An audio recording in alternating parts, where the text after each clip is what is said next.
Just be glad for all you have that's in today.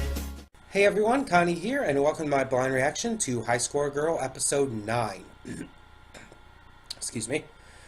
So yeah, we are doing Episode 9 here. And we kind of just got over kind of a big arc last time. The big arc being Ono's return and kind of her rekindling her relationship with our main character. And they did so thanks to the Street Fighter tournament. They even had a little fight, but I think it was good for them. So yeah, we're kind of moving on, but now there's still the worry that it might devolve into a love triangle a little bit, because we do still have, we do still have our other main, girl here, Haruo, I believe. Haruko? I'm second guessing. I'm not good with these names, but she loves our main character, and she's a little worried now. Now that Ono's back, and she can clearly tell something's going on there. So hopefully things go well, though. Hopefully things turn out pretty well, and nothing bad happens to our characters, or no big fights occur at this point. We only have 4 episodes left. I was originally going to do 2 today, but due to having so much to do yesterday, I had to move my Ruby reaction to do today, and it's just like, and it's so cold outside lately that I've just kind of been sapped of energy because of that, which sucks, especially because of just having come off of a sickness. And now we're going to have record low temperatures tomorrow and Thursday, and it's like, shit, I don't want this. I'm not good with cold weather, by the way, for those who might not know. I don't know if I've mentioned it that much on the channel. I'm not good with cold weather. Like, cold weather saps my energy and makes me feel really sluggish and weak. So having just come off of being sick, that's not a good thing. With the weather having gotten really fucking cold. All of a sudden. So yeah, there is that. But I still got that done. I'm getting this done for today. And we'll just continue on as normal. We'll do 2 episodes for whatever we can when we can. And as a reminder, we are still doing 2 episodes of the LP for Chrono Trigger tomorrow. So expect that to come as well. Either way, we're just going to get this started. So when the screen fades to black, pause this redirect and go to the description below. Follow the link to the reaction, and after you watch it, come back here to the redirect and resume play. Because after it fades to black, then fades back in, everything from that point forward will be my afterthoughts, and will contain spoilers to the episode. So that being said, thank you so much for tuning in, and I will see you at the reaction. Okay, and we are back, and we'll begin with spoilers in 3, 2, 1, now. Yeah, that was extremely cute. So Haruo is starting to figure out his feelings for Ono. He's starting to realize that he just wants to be with her. And although it didn't say in the episode anything specifically about love or whatnot, it was very clear. I mean, the fact that he's such a hardcore gamer put aside gaming for months in order to study and practice and everything to get into this high school just because she was going to it. That is an extremely huge sign of love. Like, seriously.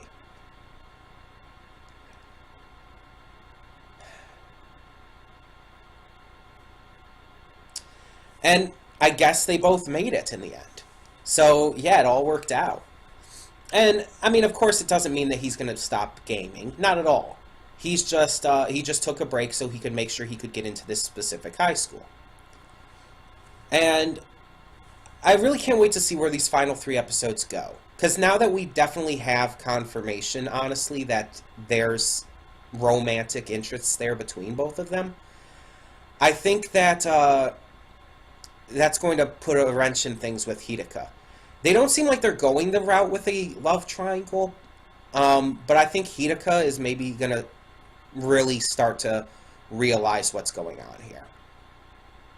I think she's going to realize that that Haruo likes Ono. And it's probably going to hurt a little bit, because she likes Haruo. But I still think that they'll remain friends in the end. And I think maybe she'll even form a bond with Ono. Now, I don't know how far this is going to go. They're just going to high school, so I doubt it's going to reach graduation or anything. But maybe we'll get a second season, and maybe that'll go more into that. This series has been really great, and I'm so happy I picked it up again. It really did suck when I had to drop it for time's sake and everything. So I'm glad I didn't end up watching it on my own, and so just so I could end up watching it again, picking it up from being dropped. It's just, I missed it so much, and it's so glad to be back into it. And I hope you guys are enjoying this too. Because, I mean, High Score Girl is still one of my highest viewed reactions on YouTube. In fact, I think it might still be #1. Let me check real quick. Which is surprising, because High Score Girl, it's like, I mean, I never heard anything negative about it, but I didn't think it was that popular, you know? But apparently people, I mean, I assume maybe gamers are just really into it. Let me check. Most viewed. Give that a second to pop up. Let's see what my most viewed video is. Yeah, it's still High Score Girl, episode 1. And granted, it's only 1,283 views, but for my channel, that's actually pretty, that's a lot. And I mean, High Score Girl episode 3 is then 563 views. It's my 4th most viewed video. So yeah, 2 of my top 5 are High Score Girl. The others being the first episode of JoJo Vento Arreo, the first 2 episodes of She-Ra, and then the first episode of Yona of the Dawn. Yeah, it's just, out of my top 5, 2 of them are High Score Girl, and that's wild to think about. That this series just is that big for my channel, I guess. And I know the more recent ones haven't gotten as many views, and that probably is because I did drop it for so long and all, and it's not as relevant as it used to be. But still, I'm glad that at least those ones still did so well. Either way, yeah, so this episode was cute. It had a lot of great stuff with these two. I liked seeing them play together. I like how she's not aggressive towards him after their matches anymore. She's really coming to terms with her feelings for him, and she doesn't want to be that aggressive anymore, especially after their fight after the tournament. Because I feel like that was their final fight. Pun very much intended. It was their final fight to really let out those feelings and really just come back into each other's lives after so long. It was a big moment for them, and I'm glad that now they're moving on and they're going to high school together. That's awesome. This is a relationship that that bloomed like early middle school for them, I believe it was. And it started to become even bigger and better, to the point where you saw how she reacted in episode 3 when she didn't want to leave for America. She was crushed. She was like crying hysterically. She didn't want to leave him. And then after 2.5 years, when she finally came back, she was afraid to get close to him again, because she was afraid of how he might have changed. But after that tournament, after they took the time and had that fight, things became normal again for them. And now they're starting to realize that there's something more there. That they actually legitimately like each other. And that's awesome.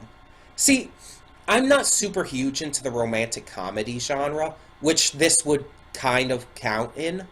Most of the time, a lot of those romantic comedies, or just romance shows in general, feel so fake. They feel so fake. The situations and stuff are so over-dramatized. The characters are, honestly, a lot of times either unrealistic or just really stupid stereotypes. Um, or they're just boring as hell and unlikable. And on top of that, the romance always feels forced. There are a few examples of really good ones, though, such as Ori Monogatari with Takeo Goda and his girl, whose name I cannot think of. I remember his name so vividly, but I cannot remember the girl's name. And it's like, maybe it's just because I was, if I'm being honest, more attracted to him than her. Just if I'm being honest, and it's funny too because he's like not conventionally attractive. He's this giant of a man with these big puffy lips, and he's not the conventionally attractive guy. But I find him attractive, and also not just looks, but personality wise. But yeah, it's like it's this series is kind of like that in terms of its quality for me.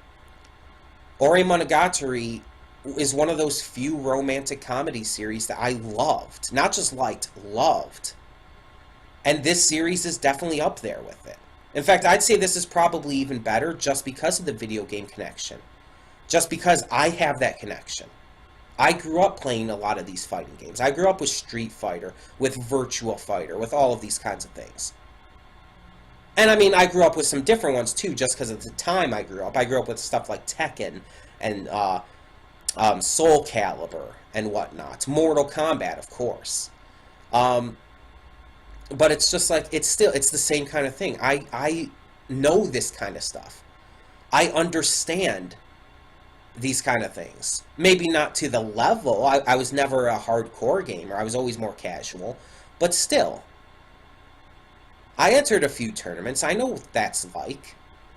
I've even seen people rage at tournaments. Never as hard as that one dude who failed the Akuma command. Never seen anyone rage quite that hard at a tournament. But I have seen people rage at a tournament and get angry and stuff after they've lost. It happens. I've been there. I've gotten angry at losing.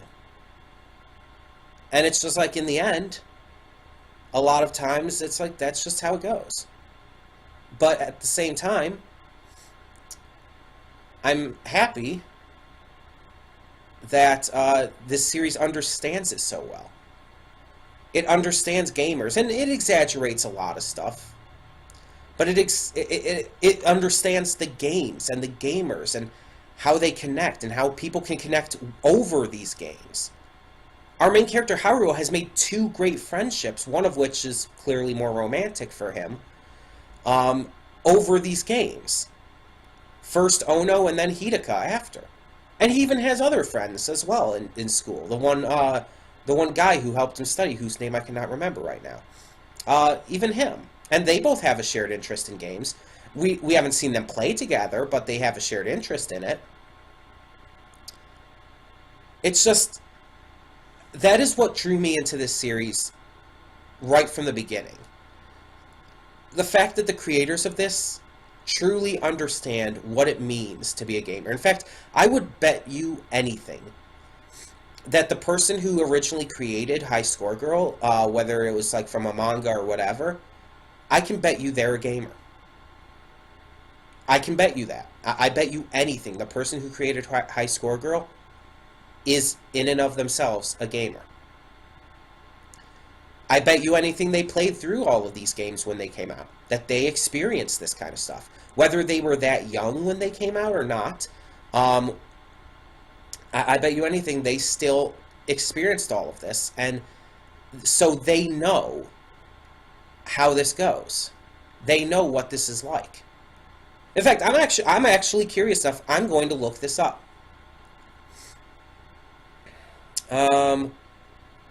Rensuke Oshikiri. Let me see if I can find that. Rensuke Oshikiri is the manga writer and all. Let me see if I can find info about him. 39 years old. So in 1990 was no, wait.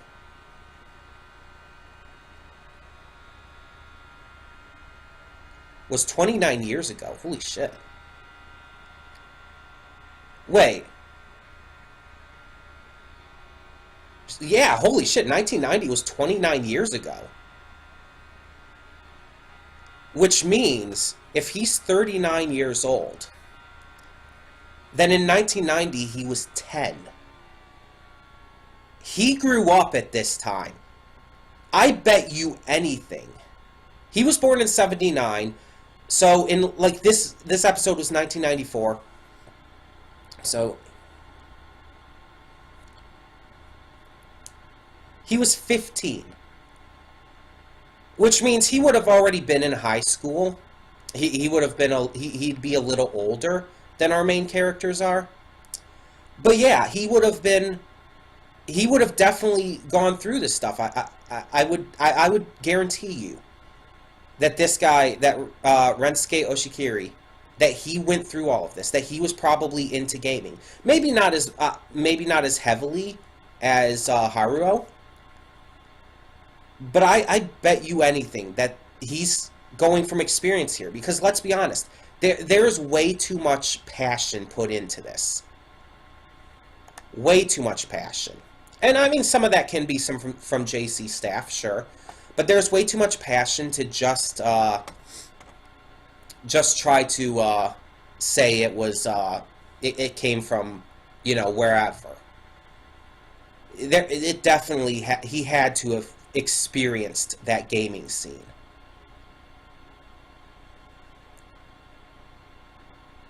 I'm not seeing anything on it about whether or not he was, but I would bet you he was.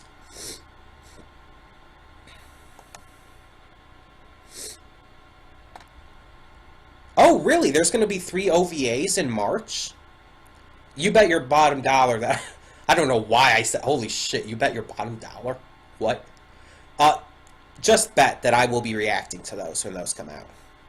That's not even a question. Yeah. 3 OVAs. I assume continuing off of wherever the series ends at. Okay. Well, that's a thing.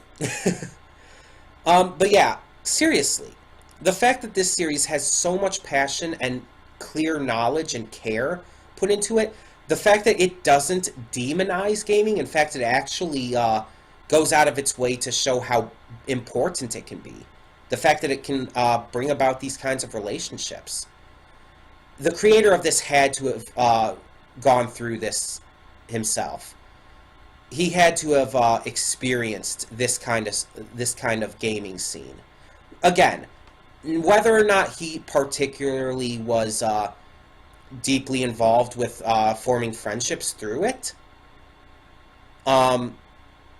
that's up for debate, and honestly, he probably wasn't. But he was probably very much into the gaming scene and wanted to make a series that truly understood gamers in a way that I don't think any other anime really has. I mean, you have all of these anime out there that feature gaming and stuff. Heck, even stuff like Sword Art Online and all. But none of them have really, at least that I've seen, have ever really understood gamers. Have understood what it means to be a gamer and what it's like to experience all of that. This series breaks it down. It doesn't try to make it any kind of big, special, action-packed series or anything. It's just about kids playing games and enjoying playing games and making friendships through that. That's what I want from a series about gaming. I want to see people bonding over it. Because this kind of stuff happened to me. I made a lot of friends through gaming. One friend, I mean, I'm not as actively talking to these days, but in the recent years I've still talked to him. I've still met up with him on a couple of occasions. My friend Derek. We were friends from when we were both in middle school. And he's a couple years older than me. But still. We met when he moved into the neighborhood. A friend I already had introduced me to him. And we played games and stuff together. And we would do that all the time. And we did other stuff too, of course. We had sleepovers, we'd watch movies, we played Yu-Gi-Oh cards, all kinds of stuff. But gaming is really what kind of brought us together. And again, in the more recent years, I haven't been as actively communicating with him as I could be. But I mean, he's living with his girlfriend now. He's working a factory job, and he's the only time we've seen each other has been at a couple years during Youmacon. But we've still seen each other, and we're still friends on Facebook and stuff. And, I mean, I think just a couple weeks ago he responded to one of my posts, so it's like, we're still in contact. And we're still friends, and I don't know about him, but I value that time we've had. We played all those games. I value the different things we've done. Hanging out, going to card tournaments. All this stuff. He's a good friend. And it's just like, so yeah, I can relate to this series even. But I'm going to cut it off because I've been rambling on for almost 20 minutes now. All in all, this series has just been really fantastic. I wouldn't say it's like necessarily top 10 worthy, but it's definitely up there, and it's definitely really good. And again, it just, I connect with it, and I understand it, and I relate to it, and I really feel that the creator gets it. And I feel like the people at JC Staff, when they adapted this into an anime, I don't know how the manga is, because I'm not a manga reader, like, pretty much at all. But I feel like this is what this needed to be. From the soundtracks to the voice acting to the way scenes are set up, the sparkles when Haruo was thinking about Ono in this episode, it just all works perfectly. So yeah, I just think this is a really special series. Not necessarily the best, but legitimately really special. And I hope we get a season 2 eventually. And I hope that these 3 OVAs that are coming in March end up being amazing. But we still have to finish the series first. We still have 3 more episodes to go. And heck, who knows? Maybe if I have the time next Tuesday, we'll do all 3 of them. I would be willing to. We'll see. We'll see. Either way, tell me what you thought of this episode of High Score Girl in the comments below, and thank you so much for tuning in. For now, I'm Connie, and I'm signing off. See y'all next time. And though you've come through many obstacles,